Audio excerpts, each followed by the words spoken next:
Hello, folks. Welcome to the August 2022 event for the Atlanta Kubernetes Meetup. We're so happy you were able to come and join us today.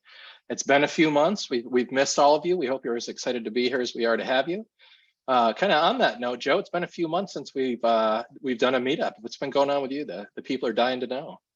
Well, I got a haircut. No, I'm just kidding. So I did go through a job change since our last meetup. I am now over at Twilio, doing some software engineering and Kubernetes stuff over there for our communications platforms. So That's yeah, awesome. yeah, thanks, man. How about you? Yeah, the astute viewer will notice that my background has changed here. I actually didn't completely renovate my office. I've relocated since our last meetup. I'm now maybe outside the perimeter is how you might phrase that for the Atlanta locals. I've moved out to Forsyth County. I've also had a job change since our last meetup. I'm no longer leading a team at Datadog. I have moved back to the local Atlanta tech scene and started as the head of cloud infrastructure for Calendly. Super excited to be there. Great opportunity. I'm really excited to get to build along with all these great people there. I guess on that note, enough about us. Why don't we dive into the news segment? Before we get there, though, I always do like to do a call for hiring in the community. If you if you lead a team or you're a member of a team that's hiring in the kind of Kubernetes or cloud native space, go ahead and drop some information in the chat here. Drop contact information about the role. And after the news segment, I'll actually go ahead and read that out to everybody. So it will be in the recording on YouTube, and it'll also be included. Any details you post will be shared in the show notes as well, so people will be able to follow a link for the recording as well to find that information. Will people get that posted? Why don't you go ahead and tell us about the news, Joe? Sure. And real quick, I'm not sure, but somebody mentioned that they might not be able to use the chat feature. If you wouldn't mind looking into that. Sure thing. While I go in, but yeah. So it has been a while, and that means there's a lot of news to cover. So just do a quick check and make sure people can read things are okay. Awesome. So this month in Kubernetes, we're kind of in a weird place right now where we're between releases. We just wrapped up the Kubernetes 1.25 release cycle. So we're in the clear out the queues phase right now. We have a release lead for the 1.26 release cycle selected, and the release team for 1.26 is being built out. So if you would like to apply to be a release team shadow, see what goes into making a Kubernetes release, what all is involved, learn how to do it so you can be a release lead in the future. There's a link in the notes here to where you can go and apply for that. We did see 1.25.0 release, as well as some fixed releases, 1.24.4, 1.23.13 as well. These are the current supported releases. So if you're on older releases, take a look at getting up to one of these. So going through, had a lot of Kubernetes release notes to look through and pick out some of my favorite things that I saw. And let's dive into some of the feature or enhancement promotions that went on lately in the Kubernetes project. So CSI inline volumes are now GA. And this is an interesting one that's been going on for a bit, watching this happen. But essentially, you have the CSI model where you can have pluggable storage providers, whether that's your different public cloud providers or third-party storage systems that enable you to create persistent volumes. Well, sometimes you want to be able to use those for ephemeral volumes too. So this work has been going on to allow you to specify a driver for what's called an inline volume that's essentially treated as an ephemeral volume, but it uses persistent storage underneath the covers. Some of the advantages of that is you don't end up filling up like your Kubernetes node ephemeral storage space, which could potentially affect uptime and availability of your Kubernetes nodes. So that's really cool that this is continually progressing in the background to GA. Another thing is the custom resource validation expressions is promoted to beta. If you've done any development of Kubernetes CRDs, controllers and operators, you've probably come across needing to do CRD field validation. And there's been a pretty basic form of that to date. But a couple releases ago, I think, there was some enhancement proposals to expand on the complexity that you can do with validations inside of the custom resource definitions. So this here, promoted to beta, it's been out there for a little bit. It was chosen to go with the common expression language, but basically to put all the logic for being able to parse the expressions for validation inside the Kubernetes API, so that you can have a much more rich user experience for doing complex validations inside your CRD. So this is continuing to progress along. Have some links to that, as well as the KEP there, so you can read like the history behind it and everything. Ephemeral containers goes to GA. This is a feature that I've been a huge fan of for a while. Essentially allows you to kind of add and remove containers to pods on the fly without changing like the replica set and things of that nature. Really great for triage and troubleshooting, testing and development of different things. And I'm sure there's a whole myriad of other ways and reasons that you would use this that people are going to get really creative and show us in the future. But good to see that promoted to GA. PodOS, that's a typo on my part, supposed to be field there. And I missed the link, but I'll open up the KEP here. Essentially, there's a new field for pods added to identify the pod's operating system. And I think this originated through some specifics with Windows containers or Windows pods in Kubernetes. But the overarching scope of this goes a little bit beyond that for things like some of the new security admission controls, where there are certain things at like a kernel level that might be different between one operating system versus another that can run in the pods in Kubernetes environment. So some of the other controllers behind the scenes in the Kubernetes control plane are starting to take advantage of this PodOS field to be able to control their behavior and kind of adapt it to make the desired outcome the same, regardless of which operating system is running under the covers. So this is just kind of promoting it. This is a subset, I think, of the overall proposal that's been implemented, but cool work going on there.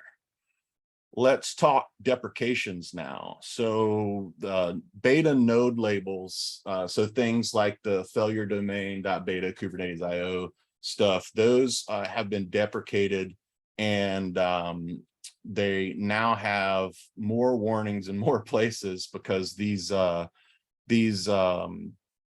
labels were used in lots of different places for lots of different things, from like taints, tolerations, different things around scope and like regionality and things, topologies and different things like that. So this is starting to clean up those since those labels have been graduated to GA. So the beta versions are being removed. If you have any tooling that currently takes advantage of those, it's probably a good time to transition and update to use the non-beta version of those labels. The /logs endpoint for the Kubernetes API server is no longer enabled by default. So this was pretty interesting. The Google doc or Google group notification is not super great, but there's potential security concerns with like directory traversal, path traversal related to that, which is why it was turned off from being on by default, which is pretty interesting. And I know there's different potential impacts here, whether you're in a managed Kubernetes service or you bootstrap your own. But if you're depending on that /logs interface, there's some things you need to pay attention to with the API server flags to maintain that functionality going forward as you upgrade Kubernetes. So CVEs, this is a little bit different. This is actually kind of a PR of note, if you will, but I put it in the CVE section because I thought it was really interesting going forward for how we think about and are informed about CVEs within the Kubernetes ecosystem. So someone put forth an enhancement proposal to create an API that provides a dynamic, up-to-date feed of CVEs within the Kubernetes ecosystem. So that API doesn't exist yet. They're still looking down to narrow down all the details on like where it's going to live, how it's going to be hosted. all that stuff. But the reading through the enhancement proposal is pretty interesting. They're going to tie in with some of the common CVE services, so they're not looking to like do their own thing from a format perspective and all that stuff. It sounds like it's going to kind of be conformant with some of the other tools out there, but just making sure that there's some other resources out there that try to do this, but they're not always up to date. A community maintained solution is going to probably be the best source for up-to-date information on CVEs. So really cool to see the community build that out. Now, PRs of note, add support for user namespaces phase 1. So this is part of the ongoing evolution of trying to add, enhance the security posture of Kubernetes by default. So this is a little confusing here because we're Kubernetes, we think namespaces, we think about the namespace resources in Kubernetes, but these are actually the kernel level namespaces underneath the covers that help segregate everything out into what we think about as containers today. So this, historically, when you run a container or a container gets scheduled on a node in Kubernetes, it runs as a user ID, and that user ID can overlap with an actual user ID on the underlying node. And there's some really fun and some really scary things that can happen from that. So what this does is it basically abstracts that away a little bit. And even if you specify like UID 0 in your container, things happening underneath the covers are going to isolate and kind of put that container in a sandbox to where UID 0 in the container doesn't necessarily mean UID 0 on the underlying node. So really cool to see this work coming through. Mental container checkpointing support. So this one was really cool. This is probably one of my favorites that I found going through all of the release notes and stuff. So this is essentially for quarantining containers that might be suspected of foul play in your system. This is like a minimal subset of the functionality listed in the enhancement proposal, but it essentially allows you to take a snapshot of a running container in a portable format where you can take that and run it in an isolated sandbox somewhere else, so that if the container that's suspected of foul play has actually been compromised, you can checkpoint it and run it in a sandbox to do your forensic investigation without that actor actually knowing that you're conducting that investigation. So really, really cool features here. I can't say enough of how the community is really coming together to make sure Kubernetes is a really secure platform. The introduction of kubectl. This is one that was pretty interesting. So like kubectl has been around basically since the beginning of Kubernetes, and it's our in a lot of ways as platform administrators and sometimes as platform operators, it's kind of a standard way for us to interact with Kubernetes. And there's a lot of stuff that's been great and not great about that. And some of those things around like kube config management, some people have preferences that they want all their clusters as like different contexts in one kube config file. Some people want a cluster per kube config file. And then some people have neat aliases that they do to like optimize their workflow with different kubectl command combinations of flags and options and stuff. So this proposal adds a kubectl, and if you think similar to like some of our shell idioms where we have like a bash RC or ZSH RC, this plays on that same concept, but for kubectl. So this will allow you to define aliases for certain kubectl things, where if you always want to provide like a -o JSON flag to your kubectl commands, you can define that as a standard in here. So every time you type kubectl get pods, it'll automatically do -o JSON, or sky's the limit on some of the customizations that could be done with this, but really cool to see. I'm very interested to play around with this. Pod security to GA. So for folks that might not be in the know, this is different than pod security policies. There's been this long journey throughout Kubernetes to have some security enforcement gates out of the box. And that started out as a kind of pod security policies that was deprecated.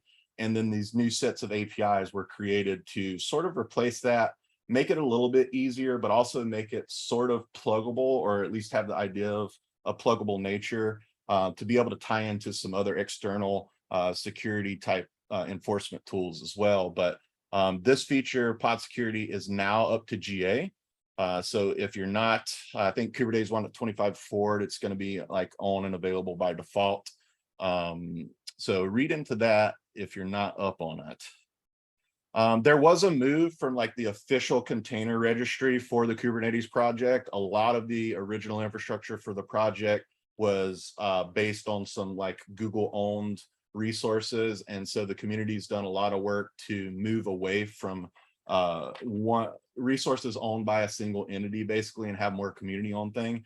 And so what's really interesting, more than just like move these images from here to there type thing, is they've set up a whole infrastructure for the community's container images to where there's an abstraction layer over there that you interact with this abstraction just like it's a single container registry, but on the back end, it's actually distributed across container registry implementations and different cloud platforms. And there's even some smart logic to look at some of the standard IP ranges for the major cloud providers to be able to redirect clients to a platform or a provider local registry instance there too. So some really cool optimizations. This will set the project up for a lot of flexibility to be able to move pieces around behind the scenes without impacting users. So very cool. Now, on the community news. And these are some things that I've collected over time. So won't say that they're all like super recent, but I saw them, I made note of them, and I wanted to share them with the community here. So kubectl tips. This is one that by no means an exhaustive list, and I wanted to put together a similar list. I actually do a presentation on like kubectl foo in the past of like just different interesting things you can do with kubectl that you might not think of. And this is just a list of those things. I'm not going to go through all of these, but by all means, go through, check these out. A couple that I do want to call attention to that were new for me that I didn't know.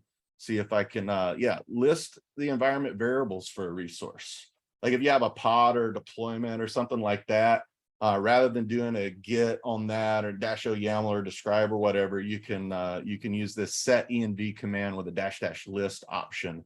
And this will be sort of transitioning in some future updates with kubectl into a kubectl view subcommand.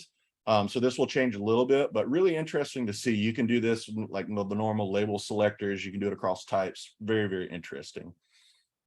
One of the others here is being able to sort by memory with kubectl top. That's, memory, CPU, different things of that nature. That was pretty cool as well. But yeah, lots of really neat things in here. Go check that out if you're curious. Another one here, a project called Sanshell. That's a kind of client server service where you can integrate your own customized commands into this. And essentially you deploy the server side piece of it into a Kubernetes cluster, and that exposes a gRPC interface. And then you have a command line interface that you run on the client side. And you can do things like say k8s hosts. And that request to k8s host is sent over a gRPC interface to that server side piece, and it runs that on your behalf. So the idea behind this project is to really get away from people having to log in or manage credentials to an actual node in a Kubernetes cluster. So all of this stuff can act within a lot of the confines of RBAC in Kubernetes. So external credentials and identity providers and things like that don't have to come into play. And you can finally scope and limit the commands that are available to users without exposing kind of the really critical infrastructure pieces of your Kubernetes cluster. So very cool. There's a project Trow, and these next two things that I'm going to present are kind of related. They're in the container image registry space. So this is a container image registry, basically, but it goes beyond that into some management capabilities to where you can like enable or disable certain images from being allowed to pull inside the cluster. So it has the admission control piece of it in addition to the image storage and distribution pieces that you normally think of with an image registry. So I thought that was pretty neat. And then continuing in the theme of container image registry, there's this kube-fledged project that is an operator that runs inside a Kubernetes cluster and provides an interface to build caches for container images. So you can provide it a list of container images that it will cache, and you can get granular and say, I want these images on these nodes and these other images on these other nodes. You can get kind of creative with it, but you can think about it as like cache warming for a like serverless platform, or just to make sure that your applications can start up as fast as possible to have those images pre-pulled in the node caches. And then they want to expand in the future to get into like some of the P2P distribution model stuff. So you can have, you know, every cluster has this kind of registry interface running inside of it with the caches, and then that can go out to a wider like regional thing. So really interesting things going on there.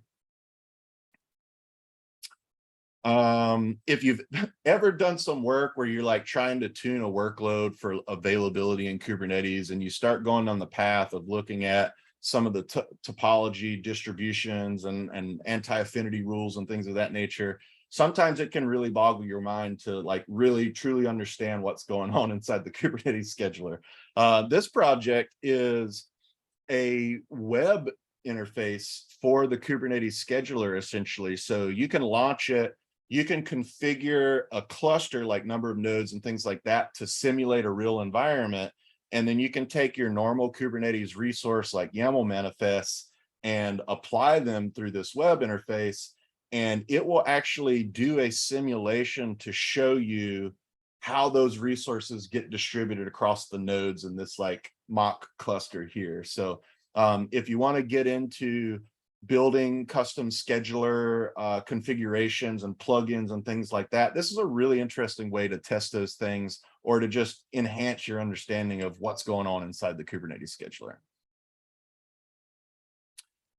This was a really, really interesting article from the folks at Upbound that are the one of the main company behind the crossplane.io project.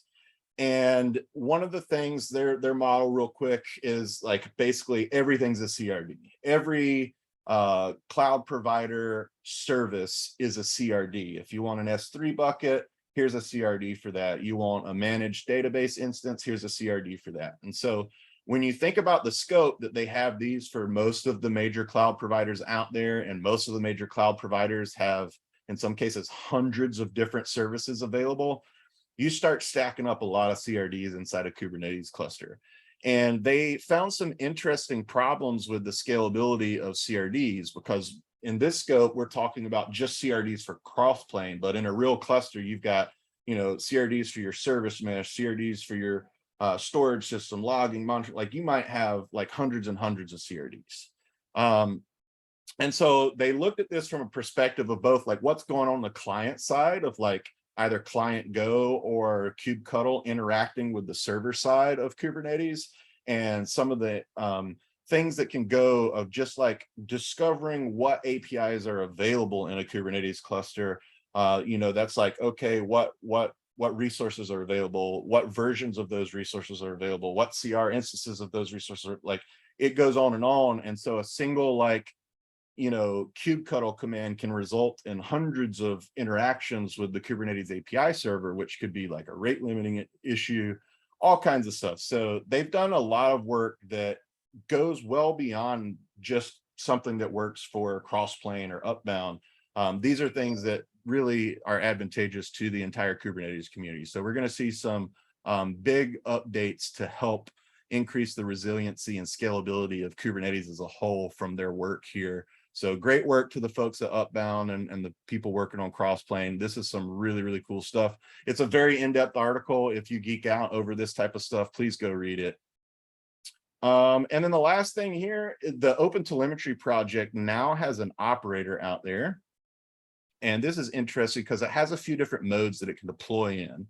So one, this is an operator in the traditional sense that you can have it deploy like an open telemetry collector as like a daemon set or a deployment that, you know, the workloads in your cluster can target for traces and you know, metrics and logs and stuff like that.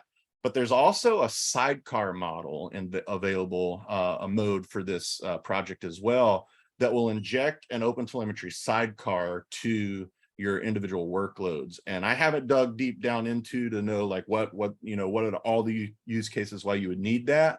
But it comes with some auto instrumentation features for some of the common languages. I think Java, .NET, Node.js, Python are all supported right now. But basically you can get some auto instrumentation out of the box with this, which is pretty interesting. So nice to see this project really starting to focus on those enablement tools for consumers of these things. And with that said, that wraps up this month in Kubernetes. Back over to you, Alex. Fantastic. Some cool stuff has built up over the few months we've been MIA there. So in hiring news, our buddy Lawrence over at Real Theory is hiring. They're looking for folks interested in Go, doing front end work, and any opportunities around Kubernetes. It does only require a 5-hour-a-week commitment. They also are looking for beta customers. If you're interested in learning more, check them out, realtheory.io, or email our buddy Lawrence at lg@realtheory.io for more information. Again, that'll be in the show notes. You don't have to write it down. I'll cheat and say I'm also hiring. I'm looking for SREs and platform engineer types, also looking for data engineers. So hit me up. Let me know if you're interested. You can find information on Calendly's website or find me on LinkedIn or anywhere else. Always happy to chat. And with that, let's go ahead and say thank you to our sponsors, SalesLoft. Thank you to them. They supply the licenses that allow us to run a big webinar on Zoom. We couldn't do that ourselves out of our pockets. So thank you as always to SalesLoft for supplying that to us. We hope to get back in person at some point. I know I've been saying that for months. Don't go back and count it. It's probably too many times I've said that. So folks, we're going to go ahead and dive in. During the presentations, you can go ahead and ask questions with the Q&A feature built into Zoom. You should see in the bottom bar of Zoom a little Q&A. Looks like 2 chat bubbles. Put your questions in there. The presenters will try to catch them as they go. And if they don't, Joe and I will interject and bring their attention to them. Make sure to stick around afterwards for our social time. After the presenters are finished, we'll let everybody kind of go on camera and turn their mics on and be able to chat and kind of mimic the social part of the meetups we all kind of miss so much. And with that, I will go ahead and introduce our first speaker, Mr. David Espejo. He's an open source community manager at VMware, and he's going to be talking to us about how to modernize and streamline your CI/CD system. All right, everyone. Yeah, thank you for having us. On behalf of the entire Cartographer community, thank you for inviting us, for giving us the chance to introduce the project here. And yeah, let me share my screen real quick here. All right, so yeah, my name is David Espejo. Open source community manager at VMware. Basically, sit in the middle of the user, contributor, and maintainer community. And I help as much as I can to enable different communication paths that can help this community to thrive, propose ideas, move forward, etc. You can find me at Twitter or GitHub. All right. What we'll see here is first the why, motivation of the or the ideas behind the project, current challenges we see in the CI/CD space. A brief intro to the choreography pattern, the theory behind the Cartographer project, and a short demo, wrap up, and questions. But yeah, again, anytime you need to ask a question, feel free to do it. So let's start with why. The why of this project. Well, I tend to use this reference quite a lot because it's a classic in the field, the continuous delivery book. The first page, the introduction of this book has this powerful phrase. Is basically The whole problem, or the biggest problem in software engineering, is this: how to deliver a new idea, let's say a new commit, a new version of your app, as quickly as possible into the hands of users. A speed or velocity problem. This book was published like 11 or 12 years ago, but if we fast forward into the future and we check on the definition of cloud native provided by Joe Vita, co-founder of the Kubernetes project, this definition has an implicit recognition for the same time of problem, a lack of velocity problem, and the main roadblock for release agility or velocity is complexity. This is a whole matter of study in the academia. There's a famous paper authored by Herbert Simon. He won the Nobel Prize in part because of this work. And in the architectural complexity, he said basically a complex system will evolve more rapidly. I mean, it will be faster, let's say, if it uses a stable intermediate form. What is this? Basically abstraction. So in summary, let me summarize the whole paper. It says in this universe, you cannot eliminate complexity. You only hide complexity, putting abstractions on top. And that's the whole deal for us in technology, just creating new abstractions, creating more complexity, and then creating more abstractions, and so on and so forth. So bear that in mind, because that will be important in this conversation. All right, so some of the challenges we see right now in general in the CI/CD space has to do with this. We have source code in one side, the production environment, the other, and the underlying plan. To be able to reach production, your code needs to go to several steps. This is just an example. I don't know, watch a repo, scan the source code against a baseline of security guidelines, build an image, testing, configure a workload, and deploy it in a platform, typically these days Kubernetes, a Kubernetes-based platform. But there are some realities here. Most likely, each one of these steps will be performed by a different tool, right? So, and that already introduces complexity. So in an effort to try to handle the flow of information between different tools, we have usually adopted the orchestrator pattern.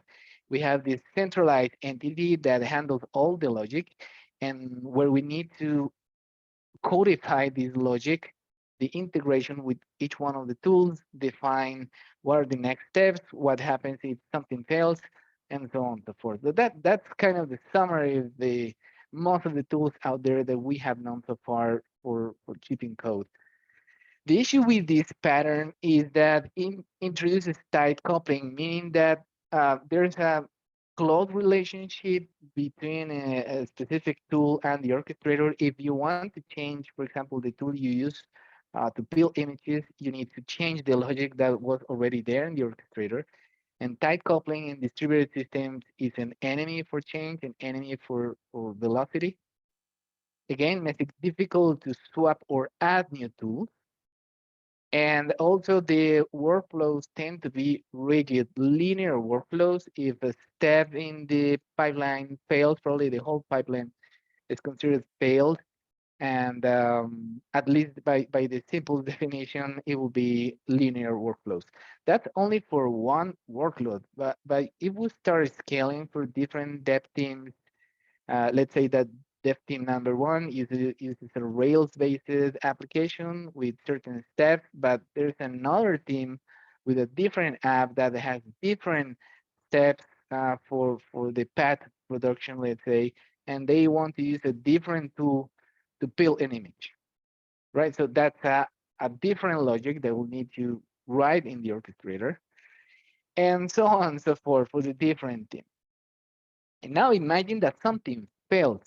Well, most likely dev teams will end up trying to chase the root cause of the issue. They will end up doing ops stuff.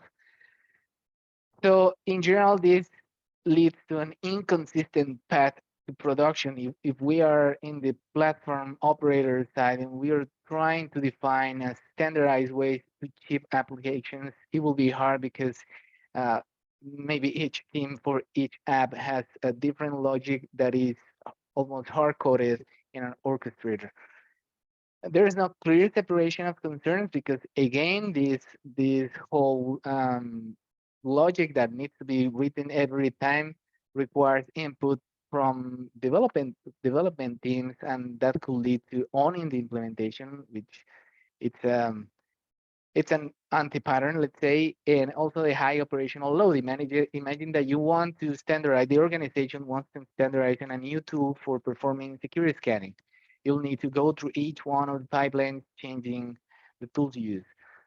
So those are some of the challenges. We are trying not to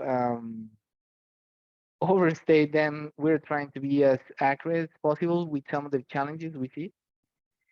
So introducing here the choreography pattern is a different way to think about this process. So if you think on an orchestra, every musician in the orchestra, they know how to play their instrument. They know how to do their stuff, but even so, they need a central individual to coordinate the flow of information between all the instruments and all that. In a dance company, every dancer, they know how to do their stuff. Once they're in the stage, the director of the dance company is outside and they're on their own. If some teammate fails, they know how to continue, right? It's more autonomous, let's say. That's kind of the analogy here. So this is the first time that I introduce the term resource, because this is how you will find it at the Cartographer documentation. The resource is a step in your path to production, in your let's say in your process to get source code to production. It's just a step. So resource A, for cartographing and using this pattern, we only know a couple of things here. We know that this resource has an input type X with a value, or input type yellow, let's say, and input value X, and it produces output type yellow and output value X. That's it. If we I don't know, if you use a different value for the same type of input, it will produce a different value for the same type of output. Even there are some resources that self-mutate, and Cartographer is able to detect these changes. For example, if we have and let's say a GitOps agent watching a Git repo, there is no new commit, but there's a change in the underlying base OS image. It doesn't change the input. If the input is, for example, the URL of the repo and the branch, there's no change in the input. There's no new commit, but there was a self-mutating resource, and it will produce a new output. So that's it. How the resource work, it's not important. It's not relevant. We only know that it has certain type of input and it will produce a certain output. That's it. So the next step in your supply chain, let's say, the only thing it does is to watch that specific type of output. Every time the output is produced or the output changes, the corresponding or the next resource will change, and it will trigger all the changes downstream, right? It's different to having an orchestrator, a central orchestrator, having a rigid logic codified there. Here, all the time, the resources are watching each other for a specific output. This is a pattern inherited from the event-driven systems. So this is how it works. This is all, well, so far, this is all in the declarative space. I mean, it's just the ideal world, but nothing has happened in the underlying platform. So there has to be someone, some kind of role, some kind of system that is traversal, that is common to all resources and can translate the intention and make it happen in the underlying platform. So introducing Cartographer. a supply chain choreographer. This is the controller that will be able to translate all the intention on the steps and the sequence of steps for your path to production and make it happen in the underlying Kubernetes platform. So with Cartographer and with the choreography pattern, you will have the same steps for your path production, but the first thing that you won't have is a centralized entity. Now, the first thing you do is you wrap, or the project allows you to wrap each one of the steps or each one of the resources in the supply chain into a common abstraction. This abstraction is called a blueprint. So remember the phrase that I presented a couple of slides ago. The only thing you can do with complexity is put an abstraction on top of it. So the way we are handling the inherent, the complexity of using different tools to build a supply chain is by using a common abstraction for all of them. So that produces a simple contract with the underlying platform, and we also standardize inputs and outputs. The next thing we do after we wrap the resource into the abstraction is to define, hey, these are going to be the outputs, and we instruct the next resource, hey, watch for this output, and you know what to do then, right? And if that's not enough, we wrap the entire thing into a complete abstraction on a high abstraction called the cluster supply chain. This is a blueprint right now. The preceding abstraction was called a template, but the upper level abstraction is a blueprint. So the cluster supply chain is the object that defines what are the steps for the supply chain and what is the order of those steps. So this is interesting. So you have the cluster supply chain blueprint composed of different templates, which are abstractions for your resources in the supply chain. You have the controller that will translate that into actual objects in your Kubernetes environment. But where's the code? Where are the depths? So here there's a clear separation of concerns. First, the operations teams own and apply the cluster supply chain definition. So the DevOps or SecOps roles, they will be able to define what is this standardized way to keep code in this organization. They will be able to define different recipes, and also they will be able to define which resources are, let's say, our company policy or hard-coded. For example, the tool you will use for scan source code, it's hard-coded. You cannot change it. But for the remaining of the resources, hey, yeah, you go ahead. You can change it. So operations own and apply the definition of the steps, the resources required to ship code. And the development team, they only need to submit a workload definition. And if the controller finds a matching label between the workload definition and the cluster supply chain, well, it will trigger the reconciliation mechanism to be able to translate all of that into actual resources in your Kubernetes-based environment, right? So a more clear separation of concerns. Now, operations teams, they know what is their scope, and they are able to apply a more consistent path to production while also providing flexibility to dev teams where they will be able to use different tools for different apps. It's also modular because here, remember that the resource is like a black box. It's not relevant how it works. As long as the inputs or outputs are the same, you can interchange tools for a specific step with no issues. So for example, if you're using certain GitOps agent to watch a repo, the inputs will be the URL repo and the branch, and the output will be probably the path for where is the new commit. you can do it. You can do that with different tools, right? So as long as most likely the input and the output will be the same for different tools. So you can easily interchange tools for different applications. In that sense, is modular. And also the consistency of the path to production means that the ops teams will define different pre-configured paths to production, and development teams will be able to reconcile that for different workloads. So that's kind of the introduction of the idea of the choreography pattern using Cartographer. So yeah, more details here.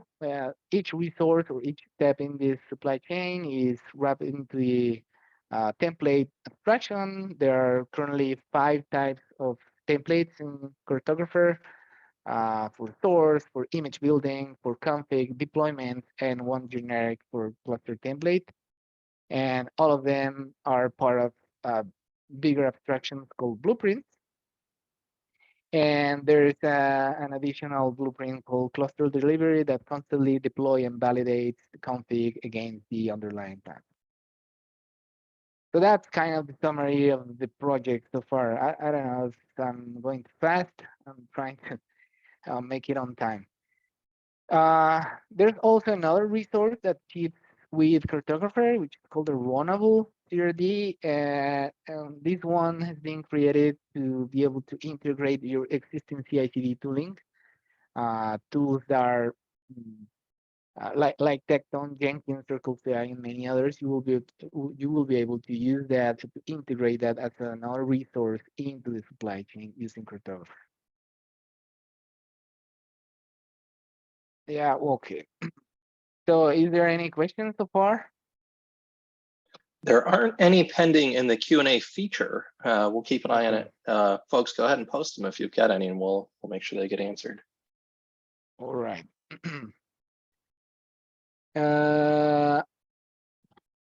Yeah, that's a great question, Scott. Is the term blueprints related to or inspired by Google Blueprints? I don't think so, but yeah, I can check back in the history with the team if that's the case. But yeah, so far I don't have an indication that that could be the case. But yeah, it's really interesting. Thank you, Scott. I will check with the team, and I don't know how to if there are questions. Oh, I mean, outstanding questions that I cannot handle. How can I communicate after the event?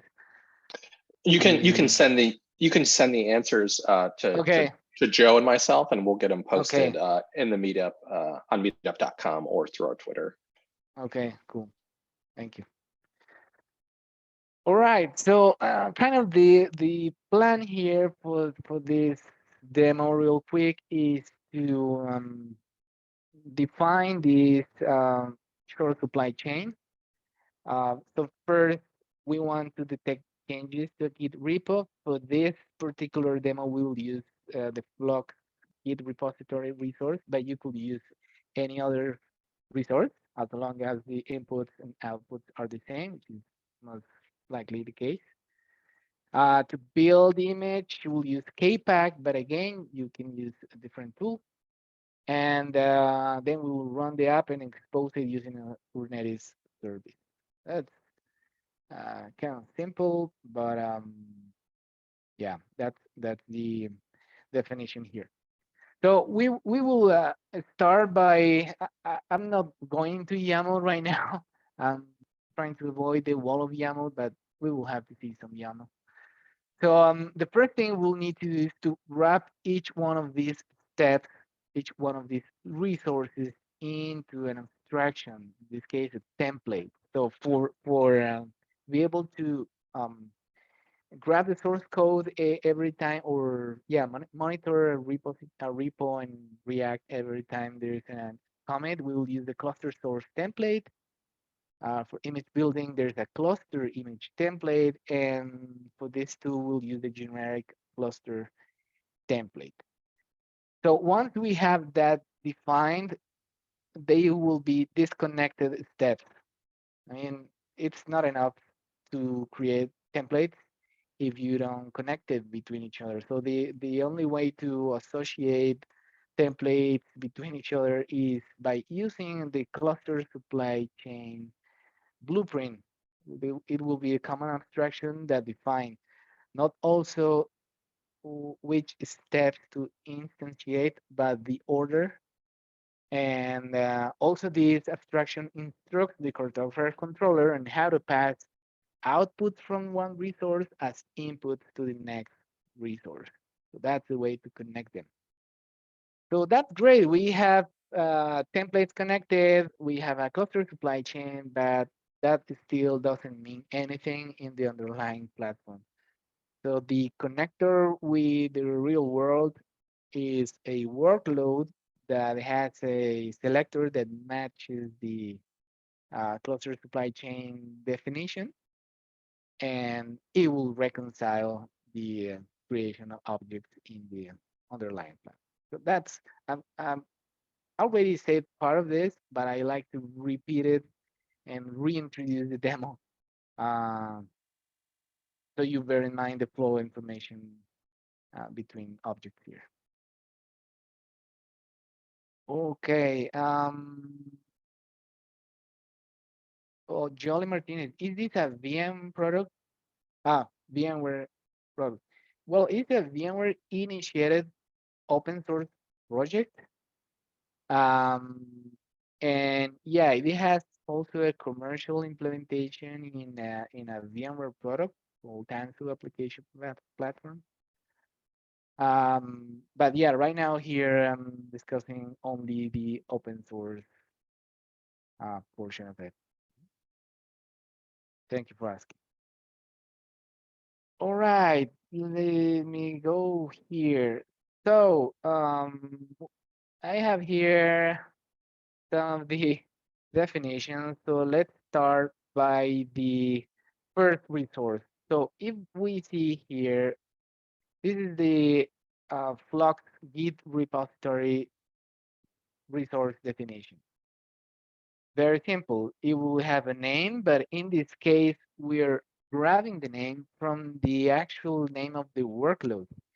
So we are already connecting templates to information that will come from the workload. So again, remember that the cluster template, the blueprint, all that is great, but it doesn't mean anything if there is not a workload that matches these definitions. So this is the kind of the key that will unlock the reconciliation, the creation of the objects in the platform. So we have here the Git repository resource definition. Every 1 minute, it will be pulling a repository. Again, the repo will be provided by the workload definition. So here we can infer that the only thing a developer will need to provide is the name of the workload, a label that matches a supply chain, and where's the code. That's it. So we wrap this resource into the first abstraction called the cluster source template, right? It's for the Cartographer API. So that's the first step. Now to build image, we have another template. Again, we have a resource here, the KPack resource, and it will be also taking information out from the workload definition. Again, the name, where is the code, that's it. And the output will be the image. Here we define the output of this resource. It will produce an image, right? And next thing, we'll have the deploy phase. So we'll deploy the app and expose it using a service. So this is, I believe, much more familiar for you. Deployment, resource definition, also using data coming from the workload definition. Very simple, using a service account. And here is the actual service being created. Right? these two resources are wrapped into a cluster template abstraction. Oh, I don't. Are you seeing my screen? We are still seeing the demo plan slide. Oh man, it's stuck. Sorry. That's okay.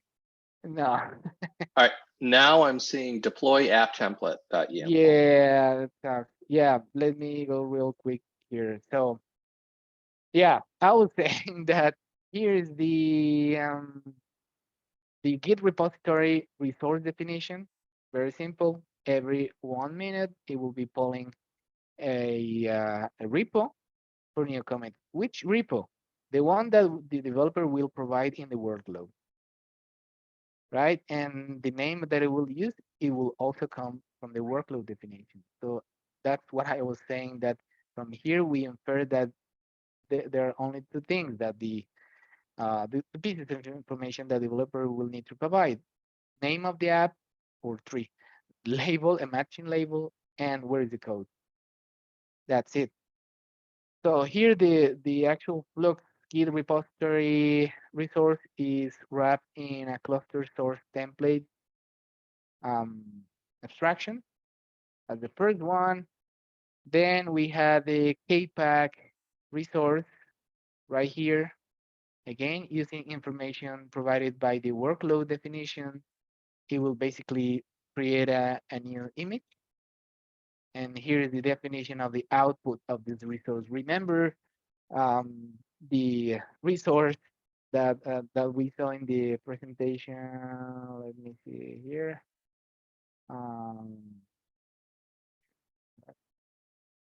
Yeah. So let me go back real. Yeah, here. So in here we are telling cartographer this is the output that this resource will produce. The latest image. This is the output. That's it. Then we will struct the next resource. Eventually, we will struct the next resource, the next step. Hey, watch for that output. And that's it. But right now, we are in the second step, just the cluster image template, or the resource, the step that will produce an image, and then the deploy phase.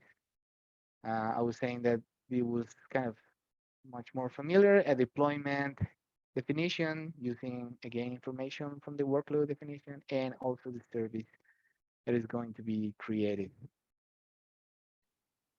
Right. So that's kind of the resources that we will have here. So yeah, right now what I will do is to actually think, okay, we have the different templates, we have the different resources, but this is not connected. I mean, if we submit this to Cartographer, nothing will happen, because Cartographer doesn't know first which resources to instantiate and what is the correct order. So that's why we need to introduce this supply chain definition. So what is the role of platform operators here? Just two things: to define what we just saw, the blueprint or the steps in a supply chain, and to wrap all of that into the actual supply chain definition. That's it. So we have here the resources and the correct order.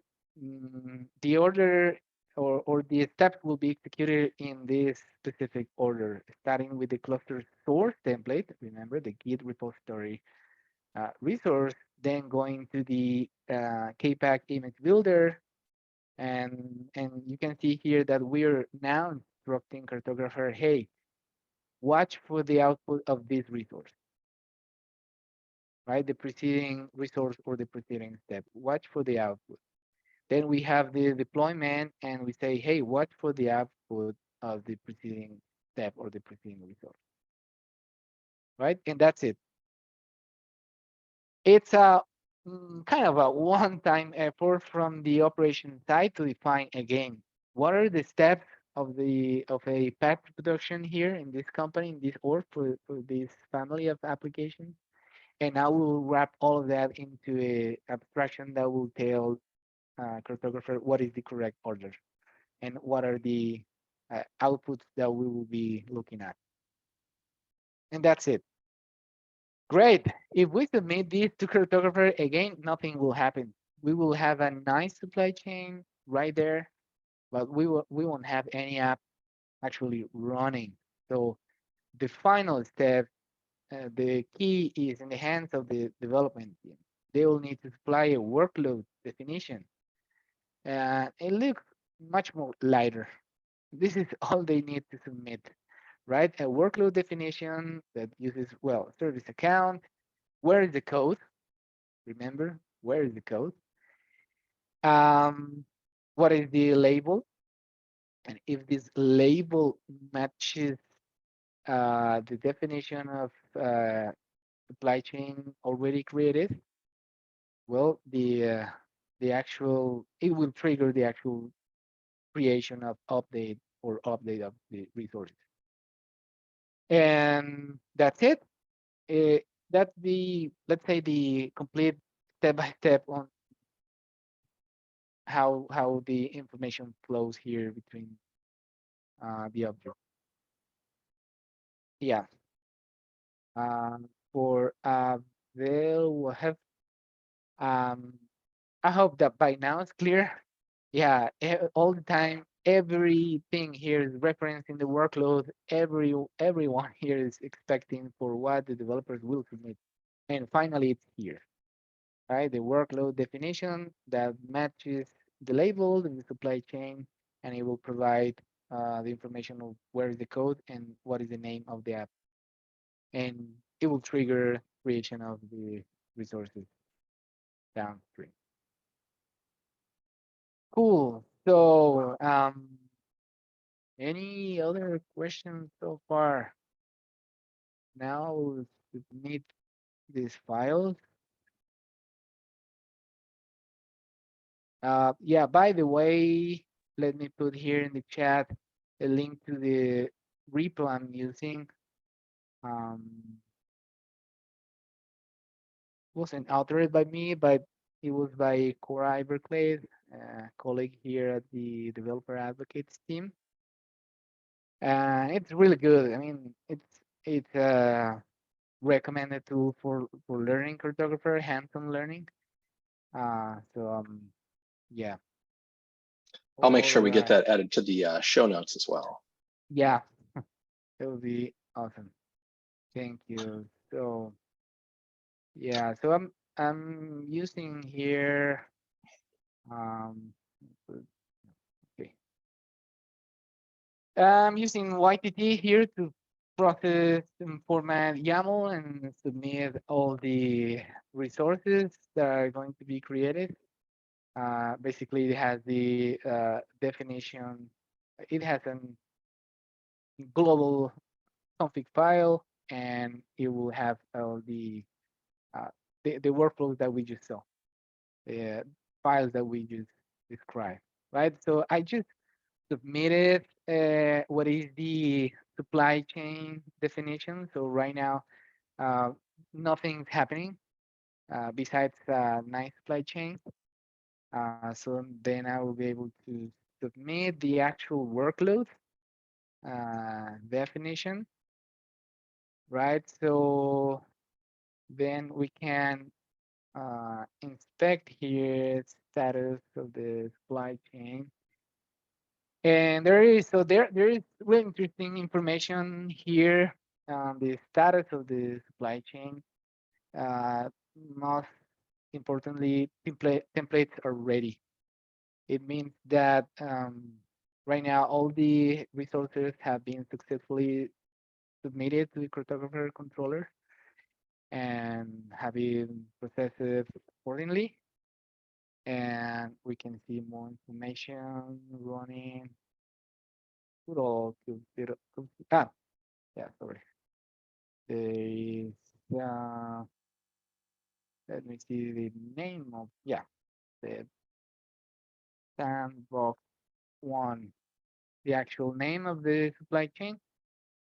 So we have more info here, specifically for each one of the resources, what has happened so far with the selector that was used, and so on and so forth, right? So the supply chain is already in place.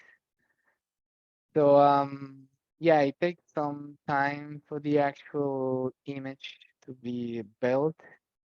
Yeah, this is expected. It's still building the image. That's kind of the process. Again, from the, let me go back here. From source code to production, that's kind of the process. So now, meanwhile, the image is being built, I'll start wrapping up. So some challenges that we discuss here has to do with lack of flexibility, probably some issues that hinder agility or speed in releasing software using, let's say, Snowflake pipelines. And the choreography pattern, we have loosely coupled resources or services, which allows for more modularity, more customization, a more consistent path to production, a better separation of concerns, which, by the way, is one of the best practices in supply chain security, and in general, reliability and flexibility. We invite you to join the Cartographer community. We are in the Kubernetes workspace, the Cartographer channel. We have also a mailing list to Google Groups, and we have regular community. Yeah. So, is there any outstanding questions so far? Let's see. I don't see anybody. I don't see any pending questions, folks. If you have any questions, go ahead and post them now. Oh, it looks like Lawrence posted one in the chat. I'll go ahead and read it just for posterity. Lawrence asks, if our company already has adopted a CI/CD tool, what is the pitch on how where a tool like this fits in with other already existing CI/CD tools? Yeah, well, that's the case for most of the organizations we interact with. There's already CI/CD tooling in place. The goal of Cartographer is not to replace any of those. And if you pay close attention, you can see that Cartographer actually doesn't do anything by itself.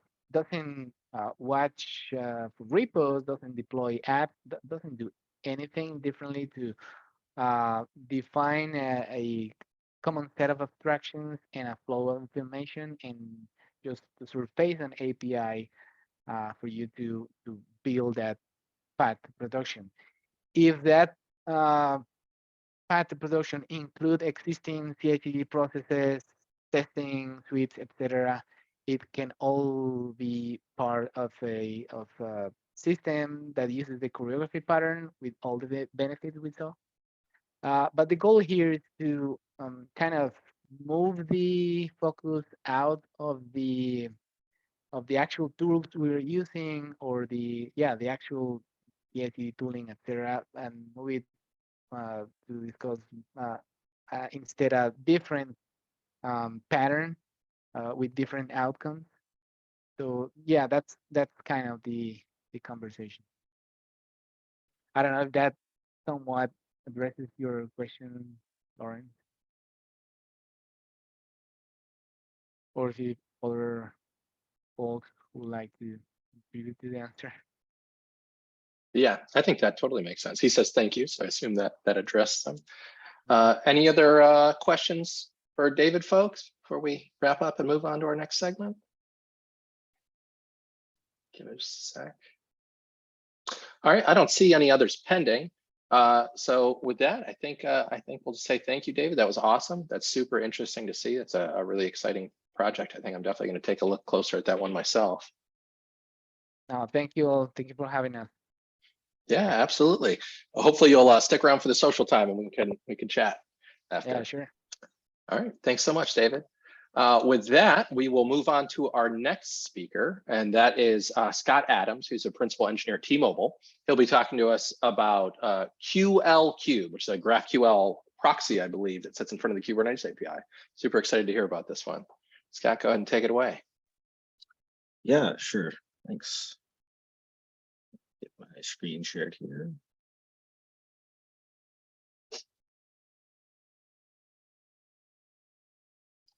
So yeah, GraphQL proxy for Kubernetes.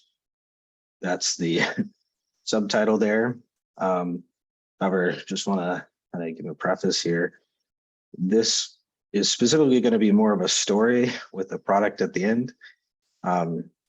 So a lot of this is more going to be showing the journey and how we got to QLKube, specifically from the T-Mobile side, just because I think that's an interesting kind of story that maybe many other people can learn from. So the backstory, this was 5 years ago now that we started doing some things with Kubernetes at T-Mobile. Somebody else on this call probably has a lot more knowledge about this backstory than me. But yeah, essentially there's a problem that we needed to solve, which is to reduce the time investment for application developers deploying to Kubernetes for the first time. We needed to allow them to launch things in a web browser with no k8s knowledge. This was functionally equivalent to an existing deployment platform that we had at the time.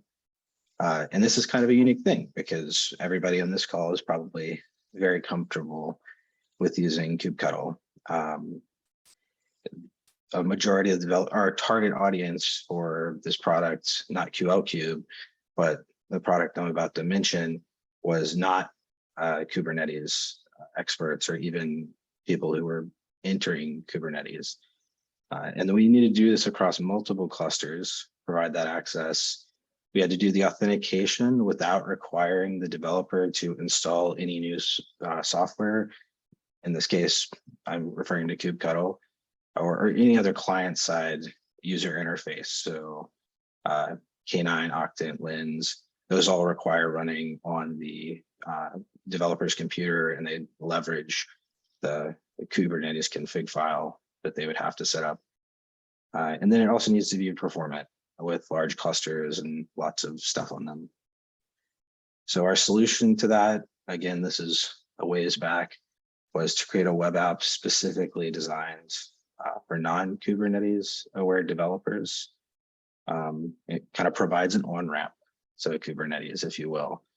And what we found was some developers just want their application to run. They don't really want to learn that much about Kubernetes right away, because honestly, that's not their primary business concern. So the goal here was to reduce the learning curve for Kubernetes. The reason I'm mentioning all this is I imagine it will feel kind of weird in this specific context, since everybody on this call really cares about Kubernetes. Our job was to try to almost trick people into also caring about Kubernetes as part of their day job. Yeah, so I'm just going to show this screenshot here. As you can imagine, this is still somewhat of an internal project, so I had to censor some stuff here. But this is the user interface we created internally. This isn't QLKube. This is actually what QLKube is powering. So you can see here, there's a list of clusters. Over here, you can see deployments. I mean, all of this stuff you've probably seen in other user interfaces, but you'll notice they're somewhat abstracted. It kind of bundles everything together for you, has nice data all kind of collected for you. In this case, you can see like image pull back up. Okay, probably figure out how to fix that. That kind of thing. But all of this is in your web browser, and you literally can go to it on your phone, kind of thing. So there's almost no barrier for entry to start working with Kubernetes. You can click new deployment, fill out a YAML file in your web browser and click go. And it'll go. It even kind of guides you through the process for the YAML. So that this is what QLKube is now powering. But at the time, we did not choose, at the time being about 5 or so years ago, when we first made this UI, we chose to go a different route. So this is how it worked. Basically, we installed something, and I'll just go to the architecture diagram here. We installed a little watcher right here. This was basically Golang, Go binary that used informers to watch the individual clusters, and then piped all that data back through a little product called Nats, which allowed WebSocket communication to that UI we just showed. I just showed a screenshot of. This works, has been working. The write requests, it's worth noting only the read requests go through this WebSocket kind of layer with informers. All of the write requests go through a kind of shim API that we created.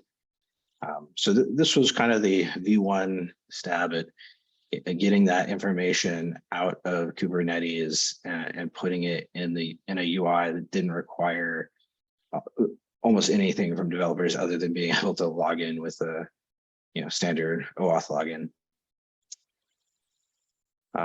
Yeah. So the issues with this, because this is not what QLKube is, right? This is something else that we didn't give a name to. So there's no authentication for the Nats part. So if we look here, the read part, if you know the name of the namespace, you can just listen to it, which you can imagine isn't great for a number of reasons. Luckily we were at least smart enough to stop things from important things like secrets, config maps, all that stuff from being read, but it's still rather unsettling. And it's just very difficult to do that because of the nature of essentially this is one connection to many end user connections. So there's not a great way to add that.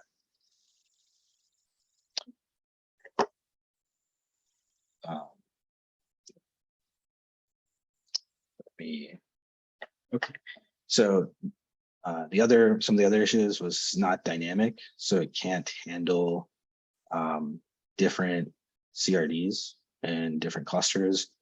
All right, when you add a CRD, it extends the Kubernetes API, so there's different kind of objects that can be returned, and there's not a great way to know that at compile time. So that was somewhat, it's not as flexible as we might need it. And because of that, it was difficult for front-end developers to add features, because a front-end developer, a lot of the work they had to do, you can make a feature change here in the UI, but if the data you need to make that change isn't already pre-programmed to get sucked out of Kubernetes in the backend service, you have to make a lot of times more changes here. And it's worth noting this is Golang, so there's very few front-end developers who are well-versed in Golang, unfortunately. So that was one of the issues. And then write operations go through a different pathway, mostly because this does have authentication in it, so obviously we had to have that. But it's an extra piece. It would be nice if we didn't have to do that and didn't have to maintain this secondary kind of a layer just for the write access. So that's kind of the initial solution to the problem we came up with, and it's not like it didn't work. In fact, it worked for 3 or 4 years very successfully inside T-Mobile. Yeah, so how do we solve those issues we just talked about? Actually, let me pause. Are there any questions about this old setup? I don't see any pending right now in the QA feature or the chat. Okay, great. Maybe that just means I did a phenomenal job of explaining it. So yeah, I guess keep moving. So the solution to these issues we just talked about, and this is kind of, again, getting closer to the current day as our story progresses. But we basically said, let's look at different ways to do this. One of them that seemed very attractive in this case was GraphQL. If you're familiar, maybe you're not with GraphQL, but it's kind of a interesting way to do APIs. It's in REST, traditional like REST APIs, you can have a path to say like, I need to get this resource, you can request it, right? And that's in the path. A GraphQL, you actually post what's called a query to a GraphQL server, and the query can have any section of data. It's similar to being able to like directly post a query to the database from the front end, but obviously it's a little bit more protected than that. And it's something that I believe Facebook started, so it's gaining popularity outside of the Kubernetes ecosystem, just in general with front end setups. But the key things it provides is it allows us to only get data that we need to display. With Kubernetes API, it's more for system to system integration. So you get all that fun metadata and a very large payload response. That's fine when you're running CLI commands. It's not so great when you're trying to run, you're trying to get information about 500 different pods back to a client side user interface in JavaScript. 100 megabytes is a lot to send back to a web app, especially in a single AJAX request. This one easily modify the front end query without redeploying the back end. So that's the big advantage there is because the GraphQL schema is generated, or the GraphQL can be written on the client side and just takes whatever you want. So if you need to add more data, and we'll see this later in the demo, you can just request it and it will start sending that data back without having to recompile or redeploy the actual backend service being QLKube. Authentication per request. So now we can do auth to the to the specific like per GraphQL query. You'll notice it says no auth here. That's because it actually didn't have this in V1, but it's fundamentally possible, and we eventually added that. But I did want to note that's why that says that. And part of that is the one-to-one Kube API server mapping, including writes. So now we don't have this extra shim API standing in between the Kube API server for writing. GraphQL has something called mutations, where there's a query and there's a mutation. You can post a mutation just like you post a query and update different fields. And all of this is done by dynamically generating the GraphQL schema. You can think of that sort of like a database schema, but for GraphQL, so it generates types. And it does that using the Kubernetes Open API v2 endpoint. So all your Kubernetes clusters actually have an endpoint for Open API v2, which is essentially an enormous Swagger file or Open API spec file, whatever terminology you prefer. And that describes the REST endpoints, and it describes it at such detail that we can actually generate the equivalent GraphQL endpoints for those REST endpoints and do the translation automatically. So that's the core of what QLKube is doing. So here's a little demo. Basically, you can see there's a query. You can say, I want to get all the services in a cluster. You can request, I only want metadata name of the service, and I don't want anything else. Like, that's all I care about, because maybe I'm making a drop-down list in the UI. But then I also need namespace, right? So you can add those, and you can see the response only has the specific data you need. Whereas if you were doing this with, a REST API interface, you couldn't do that. It would just, you get a bunch of extra data that you don't need because you're not displaying it on the client side user interface. And that's, more acceptable when you're doing server to server, operator type interaction, because there's not really a performance bandwidth limit usually. But here, that's super useful for building front-end user interfaces, web apps that interface with Kubernetes clusters. So that's kind of the core feature. I guess I can pause again to see any questions about how it does this or why this is useful, but if not, I'll just keep going ahead. I don't see any questions in chat or Q&A, but one comment from me. I've seen this before. I know exactly what it does. I understand it through and through. It's still impressive every time I see it. Yeah. We thought it was impressive too. So yeah, I guess I'll keep going. So this is kind of where we catch up to current times and where we're at currently. So what we have done in the past couple months to, gosh, now probably more closer to a year, is QLKube V1 was actually an existing project that we found at T-Mobile on GitHub. And it had basically just the pure, convert it to GraphQL schemas. It didn't have any authentication really built in other than just you gave it a service account and that's what it used. And then if you could hit the user, the GraphQL endpoint, you were authenticated. So that was not great. So we needed to fix that.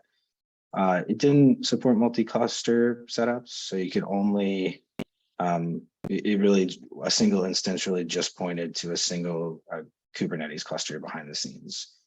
We have lots of clusters, T-Mobile, so we needed to solve that some way. Probably the biggest feature was there is no subscriptions. So GraphQL has queries, they have mutations, and there's actually a third type called subscriptions, which are actually somewhat unique to GraphQL. There's not a great standard for that in the REST API world. GraphQL takes a bit of a different stance and has a very has a real way to define this is a resource that you can subscribe to changes using a GraphQL interface. Under the hood, it uses WebSockets. And the idea there was resources in Kubernetes have this great watch endpoint. If you're familiar with the Kubernetes API, that's something you might be familiar with. That's how informers work under the hood if you've ever built Operator. But we didn't have that in the V1, and that was a huge, to show real-time feedback in our user interface, we really needed that. And then the other problem was it was pretty slow to generate the schemas for larger clusters. We talked at the beginning of the call about thousands of CRDs. Literally takes 10, 20 minutes for it to go through and parse that and turn it into a GraphQL schema. So we needed to improve that. We're going to have lots of clusters integrated with it. So QLKube V2, we actually forked the original GitHub projects.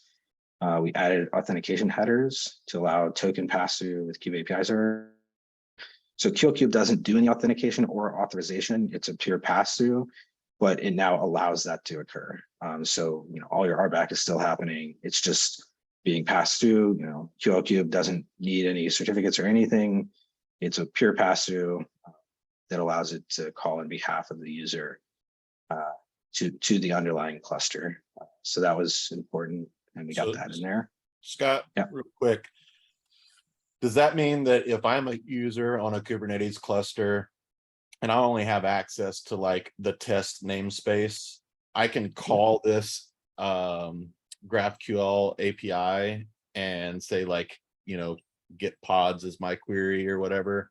I can only see the pods that are in my test namespace. I can't see any of the other things across the cluster because of that token pass through.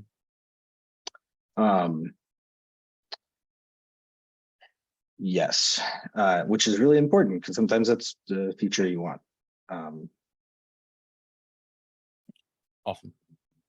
Yeah, which was, by the way, that's what I meant by that wasn't the case with the old model. If you knew the name of something and basically if you knew how to subscribe to it via the WebSocket, you could do it. And that's not really great security. So we wanted to change that. This also means the rights are just as secure, because if, for example, you're reading and writing a secret, that's very sensitive, but it's basically just as secure as doing that directly with kubectl. I mean, technically you do have an extra hop, but QLKube isn't storing your credentials anywhere. It's all in memory. Yeah, good question. Yeah, so other things we've done and improved multi-cluster system. This is probably the biggest architectural change. And this is essentially to kind of an addition to QLKube core, right? So the core QLKube process it essentially spawns other Node.js workers currently. We'll talk about how we're planning on changing that maybe in the future. But essentially, you can paste in a cluster endpoint, a Kube API server endpoint, and it will automatically spawn a new GraphQL server for that cluster and generate the schema. As I mentioned before, we added subscriptions, which map one-to-one with all watch endpoints.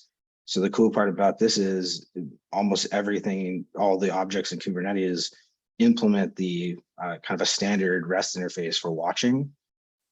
So we just said, take the watch endpoint and turn that into a GraphQL subscriptions, which means if you add, for example, CRDs, right, things that aren't normally in native or just regular, out of the box vanilla Kubernetes, those you can subscribe to those because they have watch endpoints as a part of the Kubernetes system.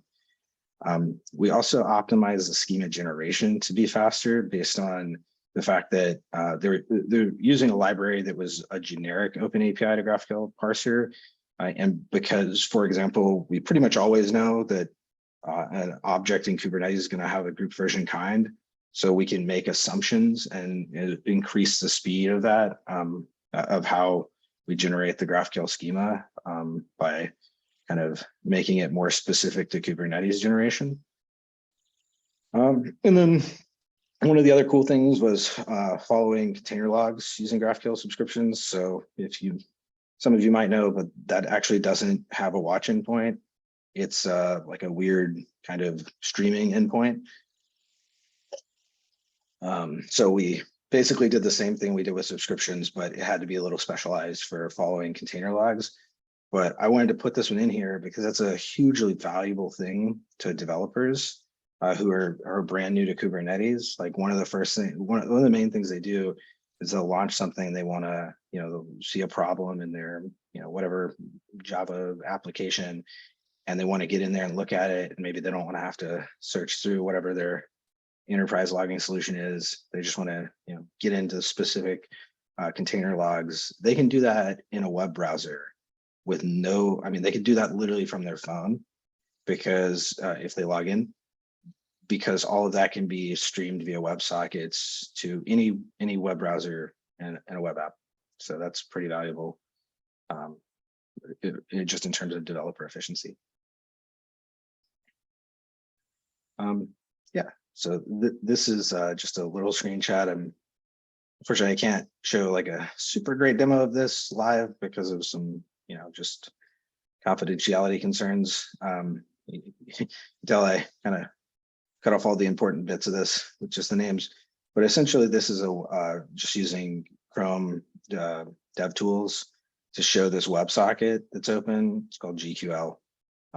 And this is a stream of data. In this case, it's deployment events, right? So you can see like deployment added and the name, and then this is the specific parts of the Kubernetes object that we care about and need to be able to successfully display the user interface, like the UI component. So it strips out anything we don't necessarily need, like last applied as an example, because that basically doubles the payload length. And you can see the length is pretty small here for these. So it decreases the bandwidth overhead. And then as well, it's just nice because you can get these all just via WebSocket. And you can say, you can add standard Kubernetes things like label selectors. Those work because they just one-to-one map to the existing Kubernetes API. So if you need to do a label selector for specific, label pods with a specific label, you can do that and implement that in the UI layer. Yeah, so I guess that's the kind of what we added. And then this is just a general architectural overview. It actually compares to this one. You know, see how simple that is on the right over here, where it's literally has a deployment that runs in the cluster and has a service account for authentication.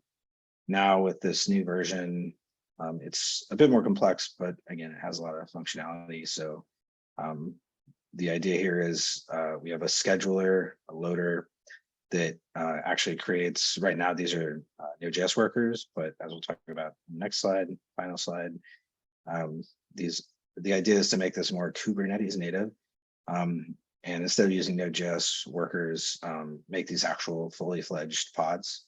So that would be essentially a kind of almost like an operator over here. Maybe you could call it a specialized operator that manages QLKube kind of core instances for each cluster. So this deployment would be for a single cluster. This would be for a single cluster.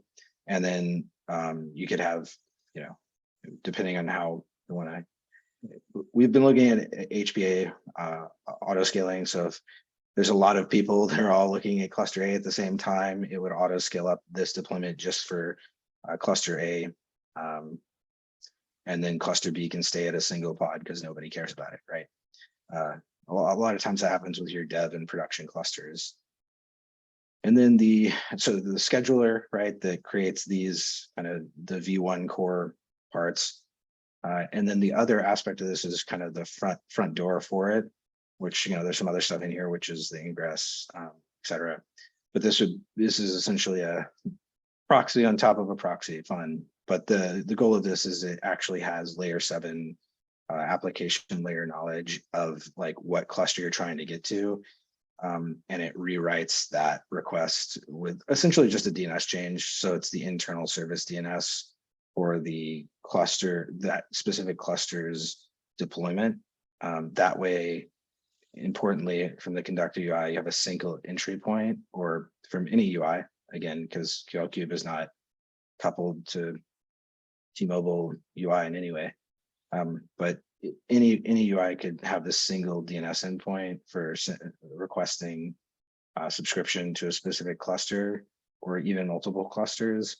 And this layer translates that into the underlying calls so that the UI doesn't have to worry about that. So that's kind of the V2 architecture and how we went about solving that. Any questions with this? Yeah, a couple questions, Scott. One from chat. Can you please tell us about the setup and prerequisites to get this tool running? Okay, so I'm going to tell you how to do, actually, I'm just going to show you how to do it if I can. Oops. Literally go clone it and run these 2 commands. Kubectl apply deployments quick start, or sorry, before you do this, you can go into start a kind cluster locally. I have one running right now. Run these 2 commands, kubectl apply deployment after you clone it, and then port forward to it. And you can go to locals 8080 and you've got it running. Now, this does not use the cool authentication. This is basically only going to work for your local cluster. We'll talk about this in the future slide, but we want to get the documentation for our new version with the authentication setup a little bit more defined, because it just naturally has more moving parts. So it's just never going to be as simple to set up as the V1. But if you want to play with the V1 right now, you can go download it, run those 2 commands locally. You have a local Kubernetes cluster, Minikube kind, whatever, and you can do it. So you like containers, namespace, name, resources. I'll do a better one.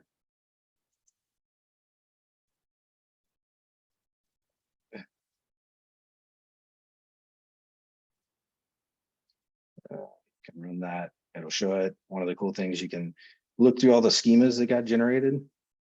So this is a schema kind of daemon set list, right? These are, you can tell they're auto-generated. types, but hey, the nature of the beast there. But that's how this auto fill is also working, right? So you can do, items, metadata, right? See how it's like auto, you got the code complete. That's because it's got the schema. So it knows kind of the types. I can get like namespace of all these containers, run it again. And like, hey, now I got some namespaces, cube system default. I scroll down enough, whatever these kind clusters are. In this case, QLKube, which is the thing we're using, ironically. Hopefully that answers the question.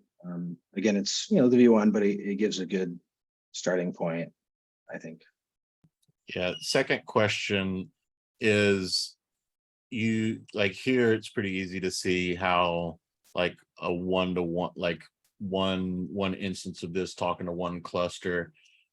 With the authentication flow, how does that work? Because typically like an end user, like, are they going to upload like all of their tokens for all the clusters at once to authorize across the different backend clusters? Or is there some type of delegation or something that is happening in the backend or in the middle there? Yeah, so there's an interesting answer to that one. Essentially, QLKube is not going to try to solve that problem because it's outside of the scope of the project. I will tell you how we solve the problem though, which is we use a authentication mechanism for Kubernetes that allows a single token to work across multiple clusters, right? So actually, plug our VMware panelists from earlier. There's a project Pinniped from VMware that allows you to use kind of like single tokens. But essentially that question is like, what if I have different tokens in my kube config? Then yeah, you just have to have a list of all those tokens in the UI layer, right? You can fix that if you're building a React UI, like what we did, where you literally have a list of tokens for each cluster. Now you'd probably want it so it's not a kind of Kubernetes dashboard problem where the user has to paste in their token, right? But we're essentially on the QLKube side explicitly trying to stay away from we want to be 100% pass-through for authentication authorization, just because that's, I think, handled by other libraries in the Kubernetes ecosystem better than we would do it. And yeah, you get a little bit of scope creep there if you're not careful. Hopefully that, so basically the answer is like, we put that on somebody else's problem, but it can be solved and probably solved better than if we tried to do it within QLKube. Cool, thanks. Yeah. Okay. I know we're getting pretty late over there on the East Coast, so I'll try to finish it up, but yeah, I guess the future, just real quick, you kind of saw me gloss over this, but we would love to get these two GitHub repos, our fork of it, more merged in. This is purely a logistical business thing. I think there's some appetite for that, trying to find the original owner, that kind of thing. So, maybe somebody on this call is better at open source negotiations than me. If you want to help with that, feel free. Kubernetes native horizontal scaling. So this is what we kind of just talked about with don't use Node.js workers. Use pods because, Kubernetes, it's nice. Upgrade to OpenAPI v3 cluster endpoint. So this is a feature coming out in Kubernetes where OpenAPI spec v3 is a little bit nicer. It has some optimizations we'd like to start using. I think it's unstable now. I actually don't know if it's unstable in like 125 or I think it maybe unstable. I don't know. I'll have to check on it. But essentially this is just like making our parser deal with OpenAPI v3. Better documentation, as is the quintessential problem of all open source projects. And then the last one is kind of a cliffhanger, but using informers to decrease latency and improve performance. So that's essentially see if we can cache some of the read requests in a way that doesn't compromise security, but improves latency. So, if everybody's trying to list the pods in a specific namespace and 100 different users are trying to do the exact same query, informers are a great way to solve that problem and have a a great, right through cache kind of system. But it adds a lot of complexity. So that's kind of a V3 feature. Yeah.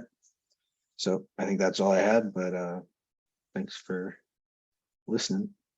If you find this interesting, feel free to go contribute, or you can contact me and we can talk about it. Awesome. Thanks so much, Scott. That was really cool. So yeah, everybody, that wraps up our presentation sessions for this month's Kubernetes Meetup. As always, we're interested to know if there are any topics in and around the Kubernetes ecosystem that you are interested in hearing about.